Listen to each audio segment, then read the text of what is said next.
Today's show brought to you in part by GoToMeeting. For a free 30-day trial, use code podcast at gotomeeting.com. Heartworms in the lungs? What's going on with that? Tales from the Road is next.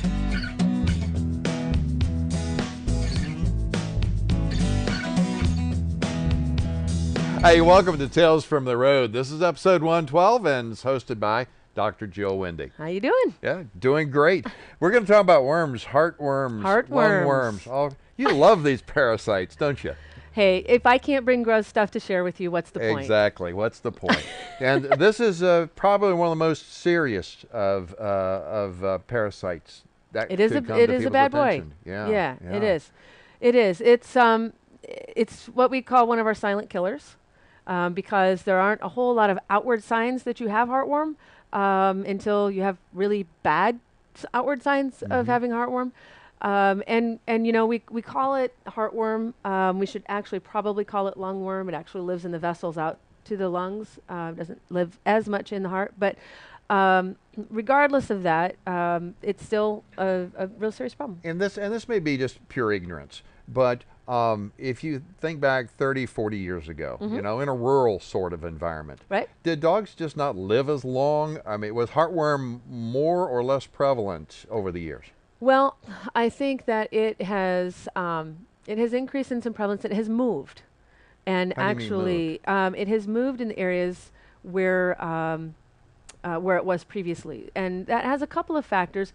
One is that we have more urbanization, and there are these little urban heat islands, and so mosquitoes stick around. They come out a lot earlier. They stick around a lot later. The transmission period is much longer than what most people think of. These are not just the muggy August mosquitoes that we think about. The other thing in the last 5 to 10 years has been this rapid, real sudden, explosive reorganization of heartworm with hurricanes Katrina and Rita. And all of the dogs that were displaced from that get adopted out, which is fantastic. But now we take dogs who have not been on prevention in the Deep South, and we're now shipping them all over the country. And they're on the mosquito diet list. Well, yeah, and they're already carrying heartworm, and so now they're in other areas of the country. All right, so mosquito-borne, is there an incubation period associated with heartworm? Yeah, there's a whole life cycle, and we'll just get into all kinds of graphs and crazy things in future episodes. But yeah, there's a life cycle that happens. The mosquito is the vector for it. They actually come into the hole of the mosquito wound and then do their thing. But it takes usually around 4 to 6 months from the time that little tiny larvae enters the body until there's adult worms living in the heart doing their thing. So yeah, I mean, it's a whole process. Yeah. So if you're traveling, this is something you particularly have to be aware of. Yeah, absolutely. Yeah. Basically, my colleagues in the South, my good veterinary buddies who live a little further south in northern Indiana, basically, if they don't have a pet on heartworm preventive, they have heartworm. I mean, it's that prevalent because the mosquitoes are year-round where they are. And so you have to think about that if you are, you know, if you're a full-time RVer and you're spending time in northern Idaho, that's going to be a different risk assessment perhaps than when you're going down to Sarasota, Florida. So you have to take into account what the risk factors are wherever you're traveling. And you need to talk either to your veterinarian, your home veterinarian, wherever you are, and say, hey, we're planning this trip. What do I need to know? Or you need to get on the state Veterinary Medical Association sites, and they'll have updates about certain things, that kind of things, about where you're headed. Yeah, so what do heartworms actually look like? What do they look like? Well, I decided to take a notch down for Courtney's sake on the gross factor and not bring the actual heart in formaldehyde that's filled with worms, but this is a model of what these look like. And basically, these are our little lungs here. This is our heart, and this little white looks almost like a T or a Y right here, but these are all worms that are in the vessels going out to the lungs. So 1 or 2 millimeters across? How long do they get? They look like pieces of spaghetti. Well, no, they look like maybe pieces of angel hair. All right, angel hair pasta. We try not to make food analogies very often, but they're about that size. Yeah. And so are larger or smaller animals, is a larger animal more resistant or just a better meal? No, there's no resistance across breeds or anything like that. They just, you get them. Yeah. Ah, wow. Wow. Yeah. And so there are effective medicines. There are ways to detect this. We'll be back in just a moment to learn about those. Hey, Gabe, wanna go for a walk? Gabe?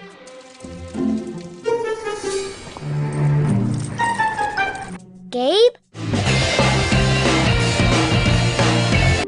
Gabe?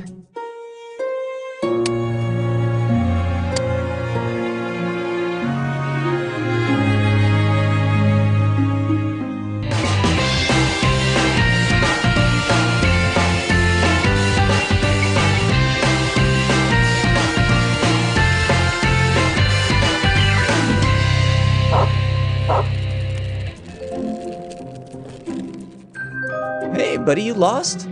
Hold on. If your pet is the adventuresome type, be sure he's connected to Pet Hub. A quick scan using any smartphone shares your pet's vital information so that even his wildest escapades have a happy ending. Pet Hub, reuniting pets with their families. Come on, Gabe, let's go home. Jill, apparently Yes. heartworm's really a serious threat to Absolutely. the health of your animal. Yes. How do you know? How can you detect the fact that your animal has this? heartworm. Sure. Yeah.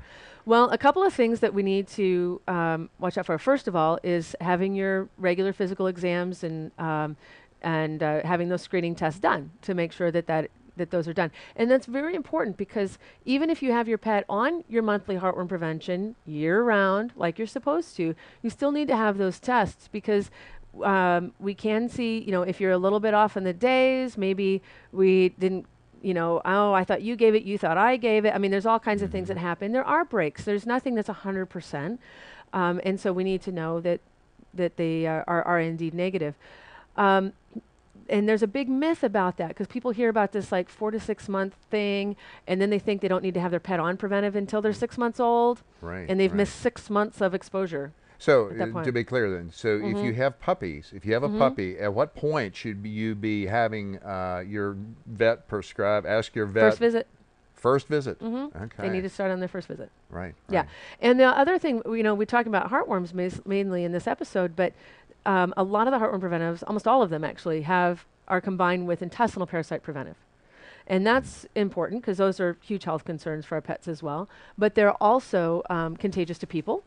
And so for those reasons, we also give those heartworm preventives year-round because those are year-round threat as well.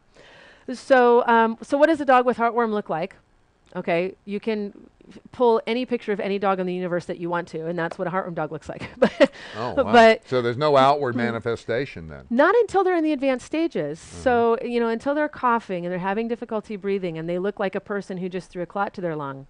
I mean, that's when you start seeing, oh my gosh, I think there might be a problem here. Right. So, but up until at then. that point, can you do there's anything something. for the animal when they start that coughing? There, yeah. I mean, there's treatment. Obviously we want to get that earlier when it's sure. in stage 1 and not in stage 4 when just giving you the injection could do great harm. But the biggest thing to remember about treatment right now, so in 2012, we have one medication called imidacide, which is the only medication that we have to actually treat a heartworm positive dog. Okay. Now there are a slew of preventives, and we'll talk about preventives, but there's only one medication to do that. And treatment is not without risk. Remember, we're trying to kill something that's living inside lungs and hearts, which you have to live. So there are complications that can happen from that. Right. So prevention is by far better. But the big kicker right now is that imidacide is on a national shortage. So we hear stories in the human pharmaceutical field and that type of thing about people who can't get the medications they need. And that's absolutely true in the veterinary field as well. And imidacide is one of those drugs. And it will happen. I have a little bit left, but it will happen this year. I will get a heartworm positive dog and not be able to treat them. And that it's just going to kill me to have that happen. So prevention then is Prevention really is the key huge. thing. It's huge. Even more, it's always been important, but especially now, we just can't get put in a position of being positive. What about are the mosquitoes or the larvae getting resistant to preventive medication? Is that a problem? There's a lot of talk about that. And at the American Heartworm Society, we have, just huge, whole day-long discussions about this. And really one of the biggest take-home messages from that is that when we have breaks in coverage of that, it's usually because they're not used properly. So which one works the best? The one that gets used. Right. That's, I mean, that's what it is. So Exactly. they're all very, very effective, the ones that we have, but you have to use it. Yeah. So, and you have to use it the way you're supposed to. Jill, you've introduced a really an interesting subject and a really important Yeah, subject. it's That's super huge, That's the yeah. thing as well. So in a future episode, we'll have a chance to look at feline heartworm. That's Join right. us then on Tales from the Road.